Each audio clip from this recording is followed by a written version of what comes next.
tindika bosolo na bosolo to mesana koloba mwana mboka Ange Kachila azabongo mongamba na bino pona koloba bino mayema kolekana mboka ya Kongo na bosolo tozawa na kosala mosala penza na bosolo elongo na bino tokosala penza makambo kitoko pambate biso ndeba ya bino pe ya biso tosito mesana kibonde kona biso motako kata zate mwana mboka Ange Kachila mesana bongo kopesa bino basango na ndenge ya bosolo basango obolingaka pena ngonga obosibo mesana na mwana mboka Ange Kachila ba reaction na bino makambo na bino mituna na bino WhatsApp eza wana pona kobenga na za wana pona bino pe boza wana pona biso natondi bino botondi na banza boza penza ebele pambate bosibo mesana na masolo biso ya tindika bosolo esika tolobaka bosolo esika otolingaka koloba be makambo o eza na nzela otolingaka kotenga mate nango esalaka ete naluka ba mesana penza kolamba nzungu yango ya bosolo to kolamba masolo yango ya politiko to mesana kobeta masolo ya mboka to kobeta lelo bongo masolo ya boye ya ndeko Martin Fayulu na ndeko Mozito tokobeta susu masolo ya bandeko ya société civile balobi baboma ndako ya elobeli ya monene pamba te mosala ekokende na ndenge sengeli te tokobeta lisusu masolo ya bayi politiko to bayi mboka bana mboka balamuka bakolisa mayele to makanisi na bango FPIP kozela biso pamba te misolo ya leta eza misolo ya bato batia na babenga na bango te batonga ba flat na bango te batonga bandako na bango pona kofandisa basi na bana na bango te eza misolo ya bayimboka pe biso nyonso nga pe Ange Kachila na koki pe kozwa na sala ya bongo na zongisa na zwa libela te na ngwana tokende na mwalo mbango kopesa mbote na bandeko o toza na bango tokobeta masolo bandeko ya société civile bilenge boyebi bango deja babetaka pe masolo bazalaka pembeni ya population pona tomeka kosolola na bango lolenge bango balilisi likanisi ya kolongola ba lobeli na biso toponaki tokena lombango pona kopesa mbote Maître Cédric topesi yo mbote pe toyambio malamu mbote mama journaliste tokende susu na ngambo na nga ndeko Jidis topesi yo mbote oyebisa pe bandeko oza nani pamba te Maître Cédric asalikaka deja awa mbote nga maman Judith naza chargée ya communication na jeunesse ya société civile de la RDC na nsima lisusu tona bandeko na biso mosusu mwana mboka afopesa mbote pe oloba oza nani na kati ya société civile ya oui maman ezali ngai papa Dominique Lukebana nazali secrétaire général ya jeunesse ya société civile de la RDC na société civile de la RDC ba rappeler na mindele to pesa pe mondele mbote ya société civile to mondele o bakomona nani po za nani ya société civile mbote maman Ange comme on a maman mi Claire Kabeya nga nazali protocole na kati ya société civile de la RDC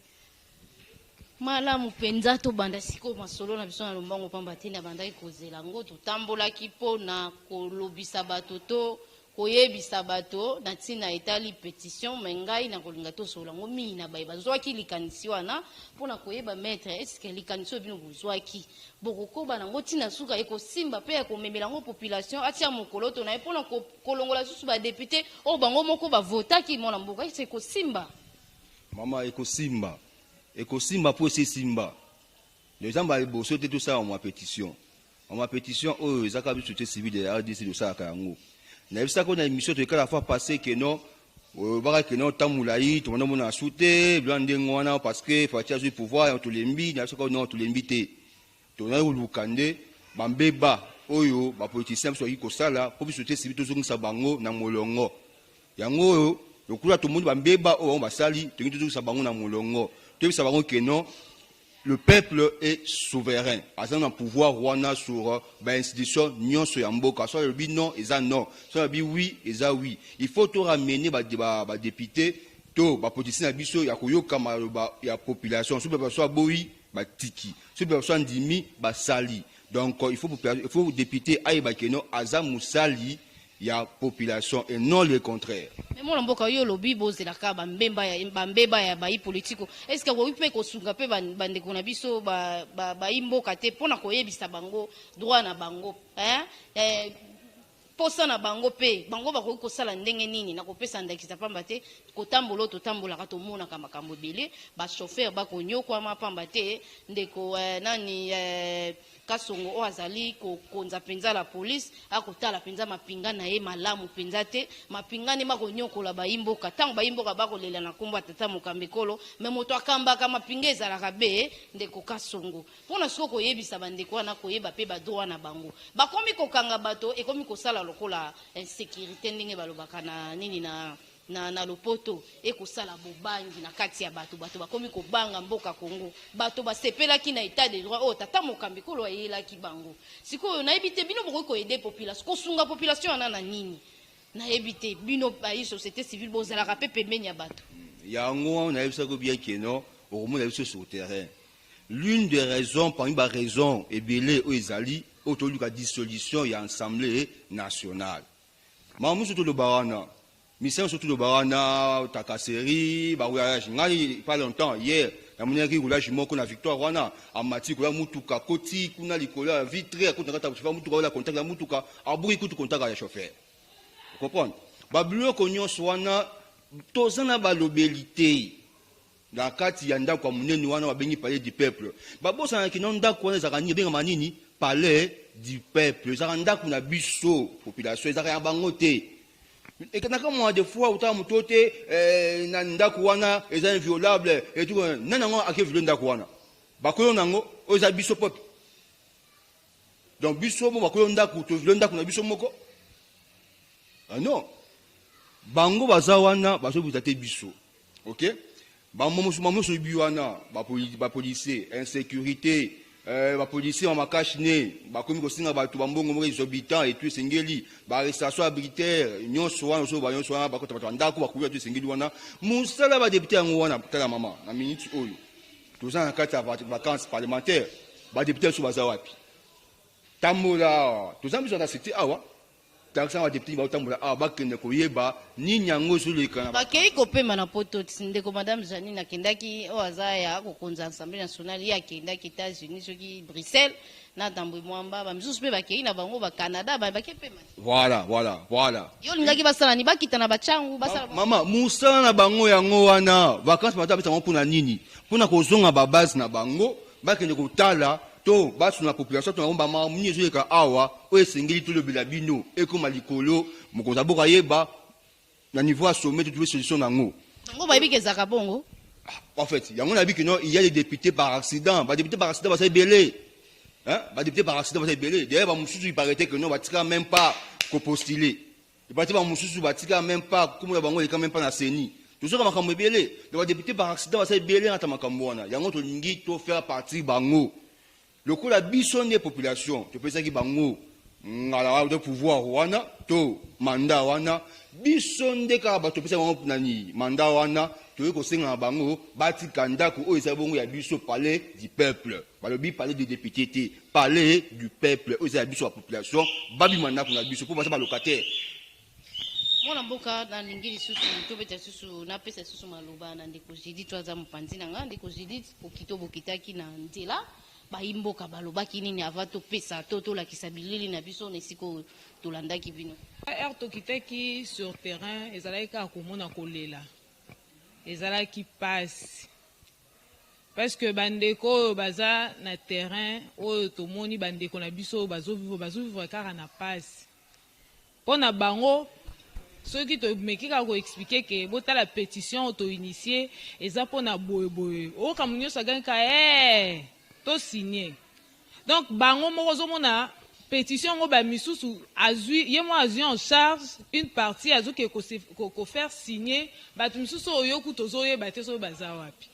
nyonso wana pona ni po passer leki na mboka ba député na biso ba osamba na bango te alors importance ta bango ezani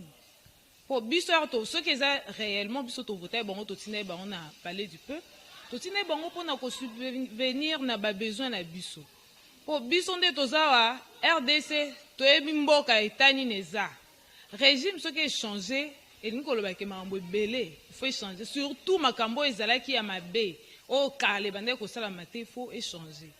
population balelaka nzala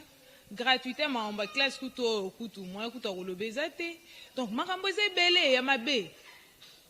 alors tozomona ntina na bango te na parlement wana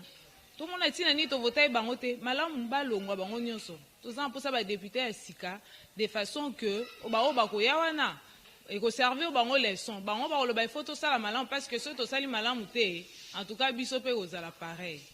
nde yango wana ntina oyo biso tosalaki descendre sur terrain et en plus toza na mposa bango balongwa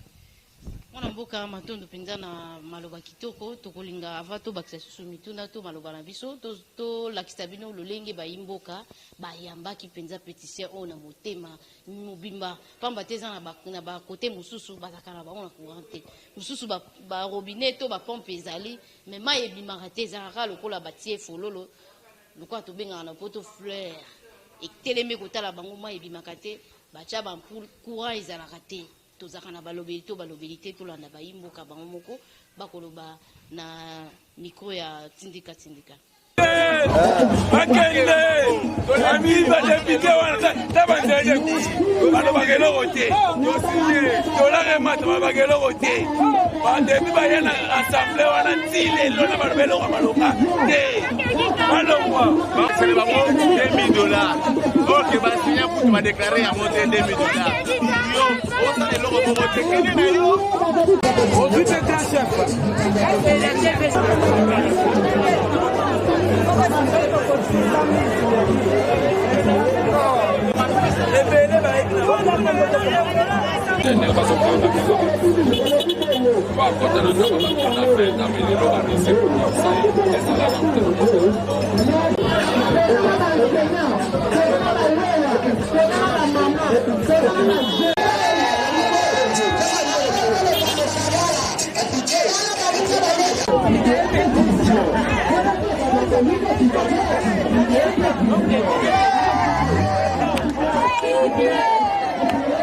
La dissolution de l'Assemblée nationale. On a besoin des députés nationaux au niveau de l'État. La fait en boula. Par monsieur la Bible, les députés de la personne va appeler, et la personne va attendre la ministère du peuple au Koala, et la signature de la suite à la mission de la voilà maintenant, celui qui n'a pas besoin de son constat malade, c'est le président qui a dit la seule de la mission. Bakoki jamais pouvoir une nation en otage. 500 personnes, ça veut qu'on y ait pour la famille et belette à RTC. Il y a aujourd'hui signé pétition. Signé pétition pour la dissolution et l'Assemblée nationale. Quand la parlementaire, la députée va le touti kolanda penza maloba bayimbuka ndenge nini bayambaki pétition mpona kubingana badepute nyonso bayiba kosala mosala te toza na mposa ya bato bakosalela biso mosala ke bato bakende kosalela baparti politike misala soko oza na mposa kosalela parti politike otikali ntango mosusu napesi ndakisa na INC otikali na IDPS otikali na soki wapi kende kosala mosala na biro ya parti politique mais soki ozwi ebonga mpona kosalela bayimboka fo kosalela ndenge esengeli po koma teke babengani bino na mosala pamba te bolingi kosala mosala te topesi su maloba na mwana mboka makambo ya FPI totikaki te mais tokozela bandeko ya société civile batiaki liso na bango mpona kolandela bato nyonso bayibaki mbongo ya FPI pamba te kozwa bozongisi te botiki ekomi ya bino moko ekomi moyibi fo kozongisa mbongo ya leta bazwaka bongo te biso mpe toza na mposa kozwa ngo nga mpena na mposa kozwa ngo mpe nasalela makambo na nga mwana mboka nayebi te mpona makambo ya FPI bobandaki bien mais tomoni bolalisi bapesi bino bakanyaka epa bato bazwaki mbongo to ndenge nini makambo mama journaliste Ange makambo etali FPI azolobelango mais nini tozobenganela badepute wana mosala bazosala ezo ndimama te na population oyo etindaki bango bango bazo couvrir kutu ba voleur ba miyibi na kati ya gouvernement ok bango fu balandela ba attaquer pour moyibi ekita bango bazo luka biloko to lobela caporalisation ya justice alors bato malke wana siko donc balingi bato bayiba bango ba bomba ka bango et siko par ya population ezani alors bato wana toza na terrain et tokotika te ti bakozonga ka congé parlementaire na bango bakokuta biso tokolekisa déjà ba 100 000 signatures ango oyo faut kokisa po toza déjà toleki déjà ba 50 000 signatures hein toza kati ya terrain alors pour na FPI mama journaliste toyebi musala mbongo wana ezalaka pona ba commerçant pona ba fructifier mbongo soki au défi mbongo faut kotika gage olakisi ke naza eloko boye naza eloko songolo bapesi yo mbongo na délai tel kende kozongisa. Mais bango bazwa mbongo batonga ba immeuble ba hôtel ça est là bazongisi mbongo ya l'état te. Mais maman toza na mboka nini? Bango nde baza censé ya ko mema mboka liboso ba député par exemple ba président même ya Assemblée nationale passé aza parmi batuana boya ko citer bango metoko banda ko citer aza parmi batuana oyo bayibi bambongo bazui bambongo ya FPI batongi biloko na bango batongi ba immeuble na bango bazongi cité omoni ba réseau o bazo luka ba caporaliser justice pour bayebi que justice tellement que état de droit et que landela ba biloko wana alors fallait komaniganse bien avant côté wana ezala couvert to bana mboka to sito fongoli miso biso jeunesse ya société civile de la RDC toza na terrain et tokotika te tokolandela bango ti bakozongisaka bambongo wana. Donc je pense que yango na kako bakisa pona FPI totondi opinza kotondi na maloba kitoko to ya fama Micler Mundele ya société civile pona yo tokolinga totuna motuna na oetali ba mama moko uti koyokisa ba mama soni makambo ya bato misusu azofinga mutu mususu azata na isika wana te kotala première dame azakana asalaka na justice te azakutu politicien te azakaka molongani ya tata mokambekolo ozofinga ye na likambo etali justice ole okende na justice okende kobeta ata bajuge wana bazuzi wana bambata pamba te bango bato baye na état de droit ekoma makasi bongo bango bato bandimi yango me kokofinga mutu oyo aza kutu ata kuna te mpona yo oyambakisa yango wana ndenge nini biso towana posa bamama mpe batia biso na molongo tosi tomati biso bamama me toza na babiloko moko bazosalela biso lokola biloko soki batata balingi bazwa eloko moko boye to ebonga moko boye akotinda kaka mama aleka tokopesa ndakisa koteya ndeko mukuna batindaki kaka mama moko boye po bakanga ndeko mukuna tala biso bamama tozomatama ezala bamama misusu bazolinga kokitisa biso lisusu mpona oyo oyambakisa yango wana boni. Merci maman journaliste mpona nga sango wana nayambaki yango na pasi nayoki wana monoko bato te me nga moko namoni video wana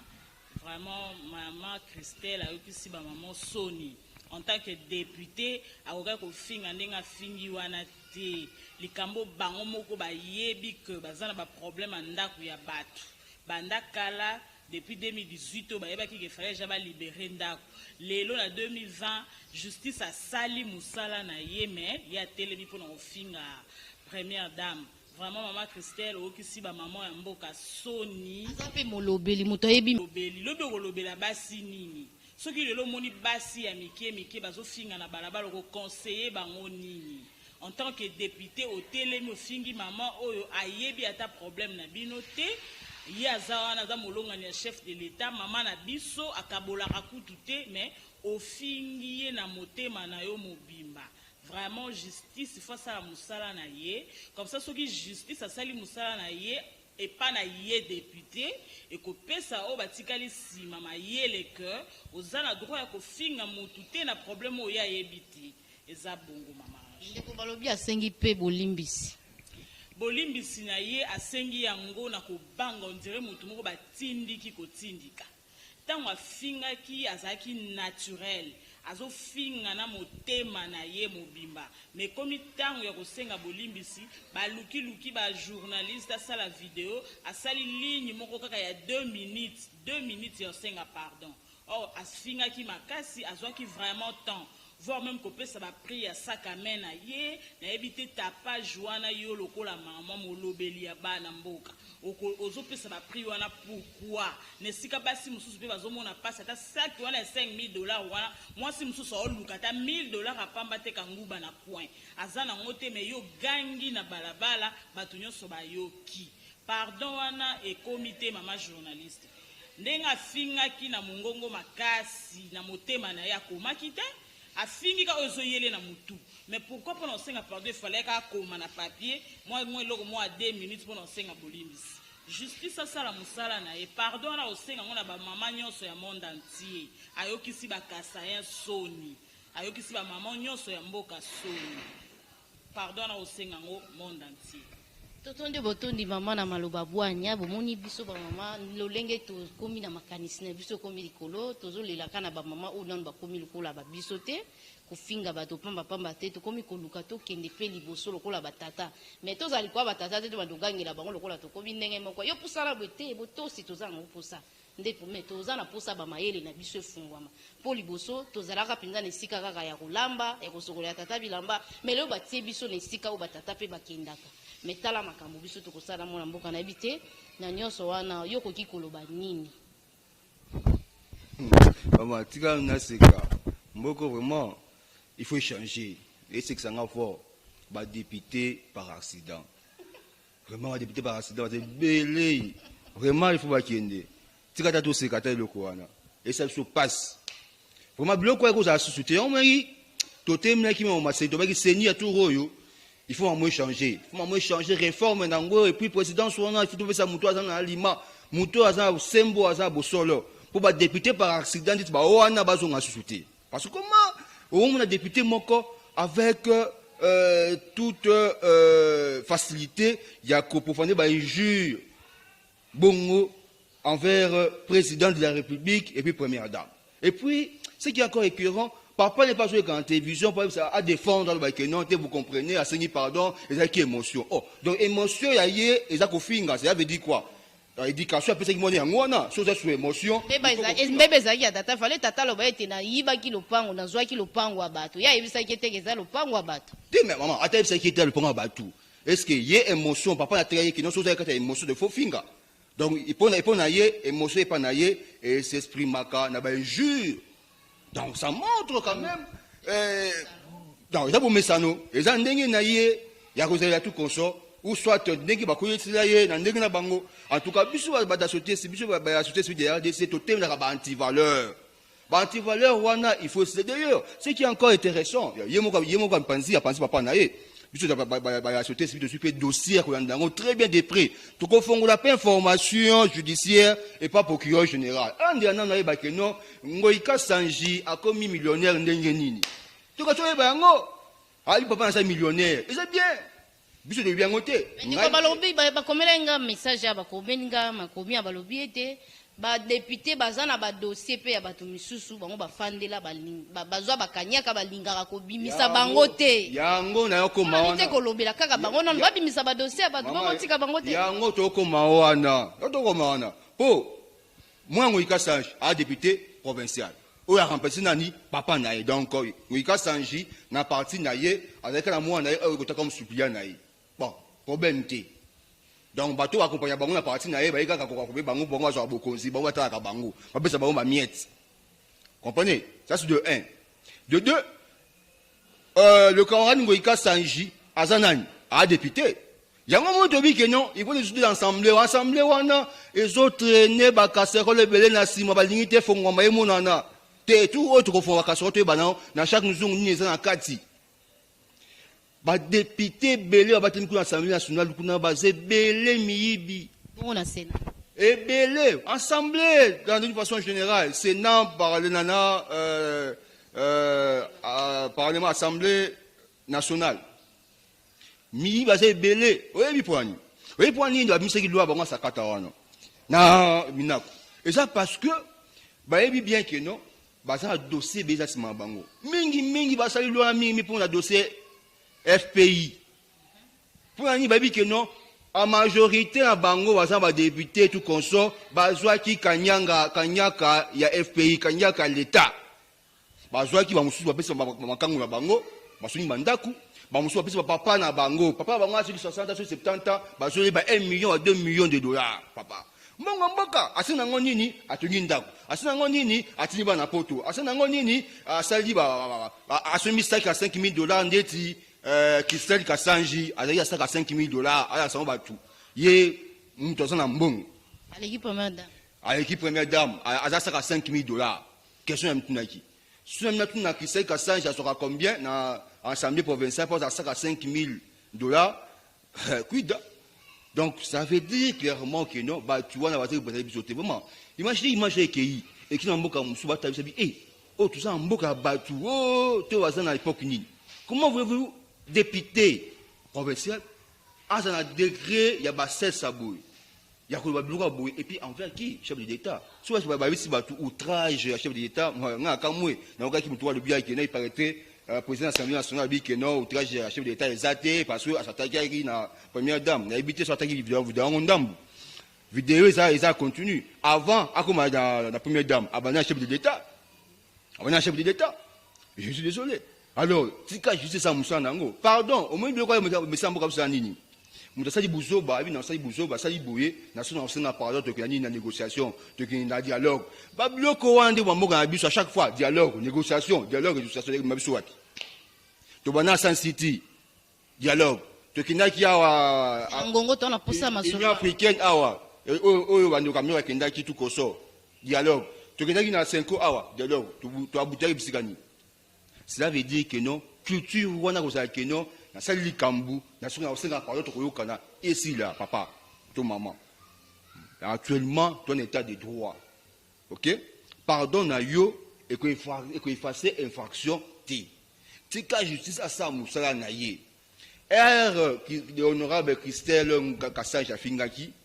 bande ko FCC ba conseiller qui était bande ko moi si le ko sala wana eza mabe eza obuki mibeko ba ebisiete te mwana nga sali buzoba ayosi nga soni bolimisa ngai donc il ata ko senga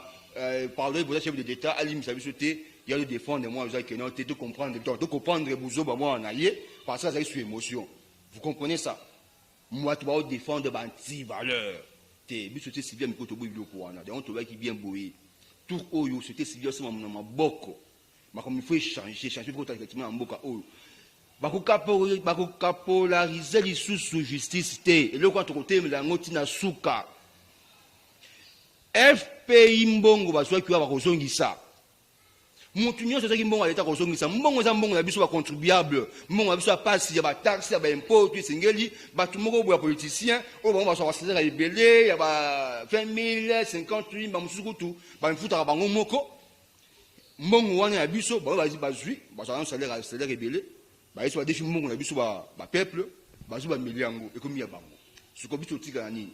un fonctionnaire a ozwa 100 000 francs 200 000 francs enseignant ko ba kutute soldat ko ba kutute dans biso dans qui na RDC a moki a pour tika bango un groupe il y a ceux qui 1000 personnes ou 2000 personnes au détournement il y a plus de 80 000 parce que 80 000 za mo kala comme sur FCC ba lobi ba kokata masolo ya cash FCC po bazongisela ndegongo bazongisela ngo ikasa ngilo pangu na ye. Oh, maman. D'ailleurs. Makambo ya justice bakoti on na makambo ya parti politique. Maman. Laissez sur le bebo ya. Et ça va nous montrer ça awa. Pour na bango a justice qui exister pour na nini. Ba bien que non, ce qui état des droits et rien en boka biso, ce qui justice réellement et rien en boka biso, pour na bango c'est fini. Makale ya mabango, ils le savent tous. Et on sait fois subité, il faut makamota mo na ngi sengeli. Dossier FPI, bon, maman, toi nous bien, société civile, ils ont marché en ématé, société civile. Dossier en bango, mais c'est ça qui est en bandeko, oh, nous, soit qui va te masser ma parlement, c'est ma humilité. Nous va dire que qui va nyongo, na FPI. Ngonga ngoyo, dans 2 semaines, tu peux si bango, pas qu'il y ait fouta. Pour qu'à mixité, tu que mon procureur général de la République, but attaque peuple, tu peux déposer information judiciaire contre bango. A enquêté sur bango parce que tout nango sur bango et puis de deux et bah ça nini papa tin bango non sur ma parlement ba comme ko intimider FPI a ko bouger te a ko battre que non kingani aza nyongo awa bongo ko senga liste wana te pona kotanga biso no zoto yoka ba ko bango ne ba baziwa nyongo wana yango moni ba biso pe ba imboka to ko senga liste wana te to mona ba kombo ata ko mona bien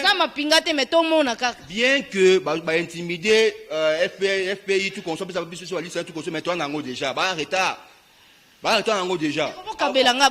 na tanga nango te biso là tu peux si bango encore chance toi encore montant wa biso population tu as encore chance à souka le coup là kozamboka après ça qui FCC cash seconde chance à évoluer ensemble comprenez tu peux chance wana tu peux si bango quelques temps ba kende ko régulariser situation FPI. Ce qui va se lier en tout cas, va le battre acharnement, va le battre que non, bah c'est à bango règlement de compte T. Ah ça mboka, ça mboka. Et ça mbongo ya individu T, ya FCC T, to cash T, to ya muka T. Ah ouais, ça mbongo oyo ngai yo ye, tosali musala ebimi pour biso to bénéficier nango. Donc maman, il me ça combien? Baza na plus de 100 millions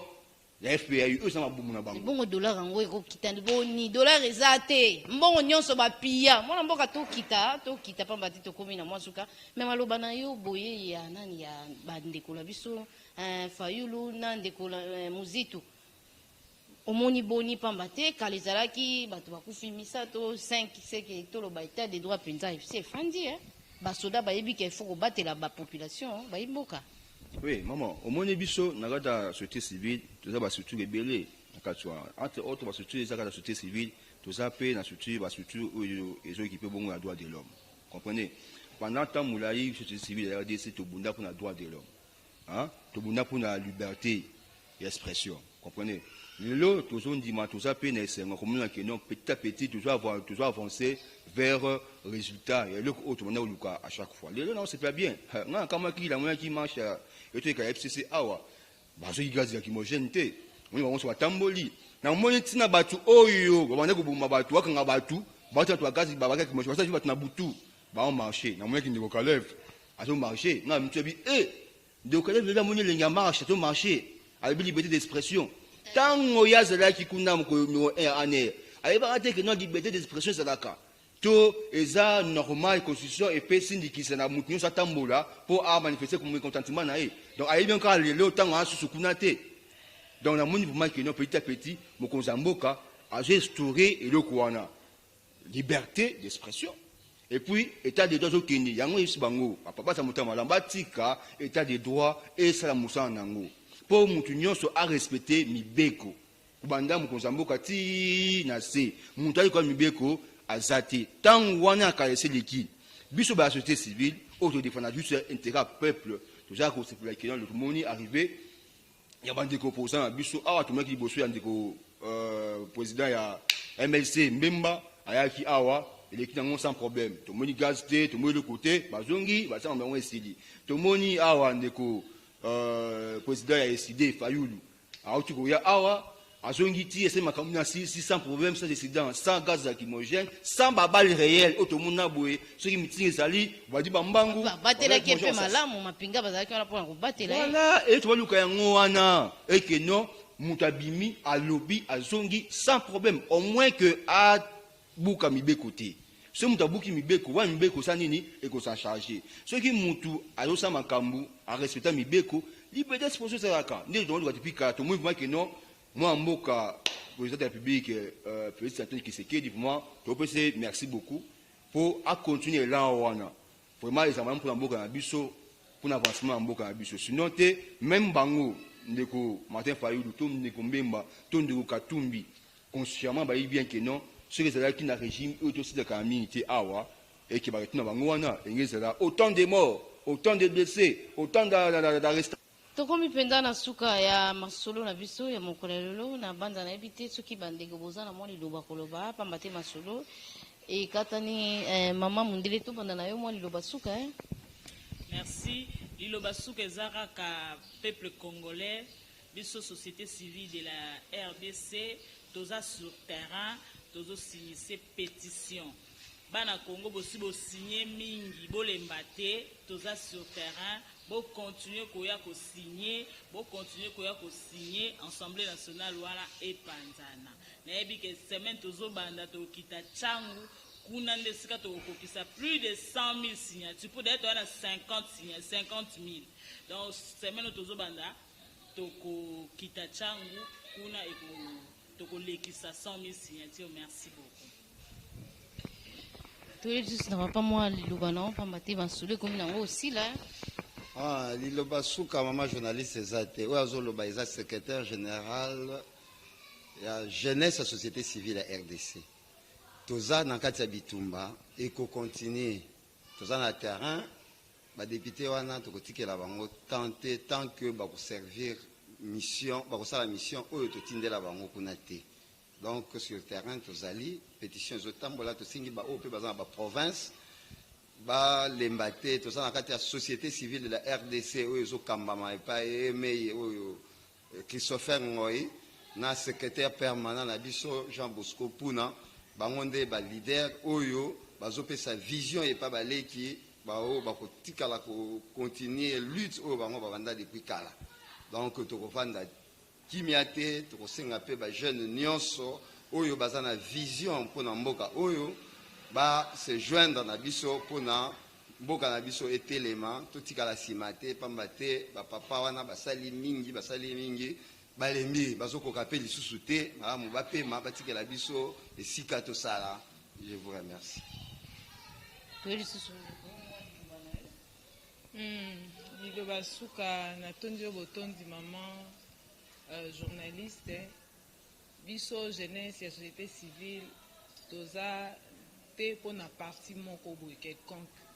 tozo réunir baparti nyonso société civile ezali ngai ezali yo eza biso nyonso yango na ntango oyo tozosenga bajeune nyonso baoyo balembaki oyo bamona ke mibeko eza te na mboka na biso oyo bazali komona ke soki toke tolobi nani yango akoyoka biso état de droit eye état de droit eye na makambo nyonso oyo akobongisa mpona mboka na biso ekeye liboso. Alors boya toza sur terrain bosigner bapétition et en plus tozosenga na baoyo nyonso dossier ya FPI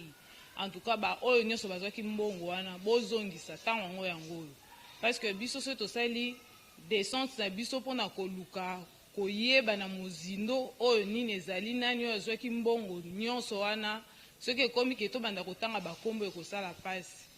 na minute oyo lokola nanu totikeli bino temps oyo boya kozongisa bambongo boya kozongisa eza juste kaka mpona intérêt na biso moko mpona kosunga ba peuple oyo azala mwa muke mpona koluka kosurvivre et puis mpona koluka mboka na biso etombama ekende liboso tosungana eza te kaka yo oyo ozalaka nango ozwaka deja 5 000 10 000 yo kokende susu kozwa na muki oyo bazoluka baoyo baza nango te bazwa mwa muke de façon que baluka komata mpona koluka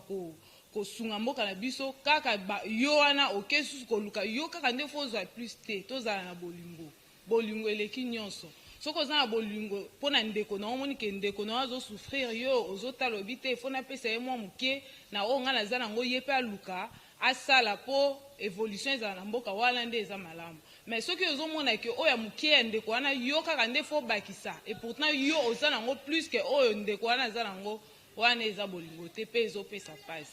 na boye tosengi congolais nyonso atelema et puis alobela oyo eza important mpona mboka na biso jeunesse na biso tolala te toyebi makambo eza ebele na Congo na RDC jeune en tout cas politique mingi bakomaka ko s'en foudre nango mais na tango oyo nazoloba na bino eza na jeune mingi oyo balamuki eza pe na baoyo bazotala nano yango bazomona eza pamba mais tozobenga bino boya bomona ndenge makambo ekoevolue. Tondi epa papa Cédric maître na yo nde namoni tozo sidisa masolo na biso na yo pamba te na mokwalelo tosi tozongonga mwa molai okoloba nini na bokuse. Bon na bokuse na kosenga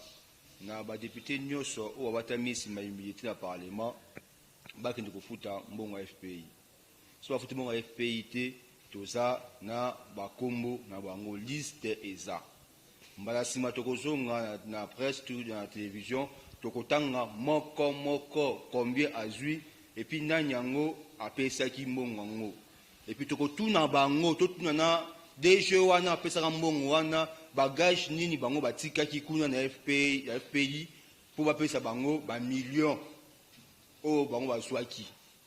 yango topesi juste bango dernier avertissement baloba te o babisaki biso toyebaki te tango va se préparer en tout cas dans le mango ba kende ko résoudre des problèmes FPI mbongo la biso ezonga pour aider population. Concernant pétition maman n'a posé le remoko et ça va te bien à gauche à droite ça va mususu sur le la pétition tu peux ça bango ba faire ceci la bandaku le andengwana to benga ba chaîne nyonso oyo balembi ba politiciens ou balembi ba parti politique hein la batu moko bazongaka bango ba député baleki ba député ba tshaka bana bango ndeti ngika sanjina mwana ye o aleki a ministre azui mwana suka che wana sans tenir compte na bino watu za zinga na ye donc boyo ko compagnie de famille na bango boya na société civile to bunda elongo po ete to libérer Congo na biso na kati ya situation oyo nyonso alingo signer pétition bayebi siège na biso baya oyo nyonso balingo participer na kofaire signature pétition baya bagrie ezali topesa bato so bakende yango basigner opesa numéro ya téléphone. En fait, numéro de téléphone na ngai ezali 081 28 49 556. Là c'est sûr. Bato à l'intérieur, na su ba iba canal nini au pétition c'est comme dit bango, niti na Lubumbashi, na Kolwezi, Likasi, Kasai oriental, Sankuru, Lomami, ba Congo, Bandundu, Équateur, Est Mobimba. Nasi ba yi okende ya ndeko Christopher Ngoyi Lubumbashi za ipona okende kotika ngo to ndenge. Avant que tout coordinateur akoma kuna déjà makamuse sema ki déjà. C'est qui ndaki déjà. Biso mutiba kanali to comme ça bloc wana. Peut être binengi nyesonga ka awa. Et si bandi ja kosonga awa, déjà awa kintina déjà toi j'ai appuyé 50 000 à 70 000 signatures déjà. Si qu'on a route à est, donc risquer toi atteindre 1 million de signatures. La histoire en boka na biso. Puis aller to kindo yo to koma ngo parce que par jour, ce sont nombre auto côté par jour. Ba bazo zo ba ke faire signer pas bande ko bango na famille na bango zo na ngo. En tout cas, na yebisa ba bande ko parlement le 15 septembre to ba kozonga wana ba kuta biso wana pétition na mesa pour ba dégager na ndako na biso population ça bango ça ba député et ça peuple ba député ba dégager na assemblée na ndako na biso ba ta ba locataire. Totondi botondi ezalaki bongo bilenge ya société civile de la RDC ekamba makabongo na ndeko Christopher Ngoyi Mutamba oto yebi biso nyonso ye pe azalaka moto alingaka population to alingaka pe population ti na ngongo ya zaka bekaka mopandi ya bayimboka en tout cas na sengi na bilenge oyo bazana ngaboe likanitso eza kitoko na kolinga bakota na ngola mozindo ndakisa na lelia wapona bandeko na biso ba chauffeur mingi bato ba kolela ndeza bango pamba te babandi bazana terrain ba kotambola pona kufingisa kombo tata mukambekolo bayebi nanu teke état de droit yeye bayebi nanu teke chauffeur wana azana posa ya kosa azana bosenga ya kosala musala wana po kolisa famille na ye état de azana droit ya kosala musala wana me kibandi ekoti na kati ya ba chauffeur ba ekoti na kati ya nzela ndeko ngana kolinga to sala descente pamba te tozala na pona kosala kijale le te mais pona kozala meme la population je t'avance le moko et bien mission quand la fois passée et ça veut que non au message to message sabino na ba terrain ba descendre sur terrain na yebisa qu'on a émission de quand la fois passée tout ça quand na ya sou comme ça que non ka milité au même sur terrain terrain yebisa ka yo yango yo au même sur terrain to bani ma pétition ce qui veut dire que la différence c'est entre société civile de la RDC et quand même mis na Christopher Ngoyi comme coordonnateur na Jean Bosco pour comme secrétaire permanent différence ils ont entre société civile de la RDC na société civile yango wana biso tout ça à proximité toi proche à population to qui en base na cité na bisika o msuba ko mara tu pas msuba na bureau biso qui na terrain différence yango wana ya on a peuple toujours sur sa revendication to à le mobo à se reconnaître à travers société civile de la RDC à travers le coordinateur qui s'offre Ngoyi. Merci. Ndeko ngala kolinga lisolo yo na kota na mozindo te na linga to kota na mozindo na kati ya terrain ngala kotia yo makelele pamba te fo kosunga ba imboka o ba kolela pamba te bango pe baza ba congolais to komi na suka na kopesa matondo mingi na biyumbu yo aza sima caméra tindika bosolo na pesi matondo mingi na bazalisi ya chaîne refin ki sombe na papi keli na bayo bapesa ramwa batoli ya kitoko na Ange Kashila na pesi bino nyonso mbote papa général Mayele mama Charlotte Ndenga na Séraphin Kachama Jeannette Kashila tokutani mbala sima maître chief Chipamba tokutani mbala sima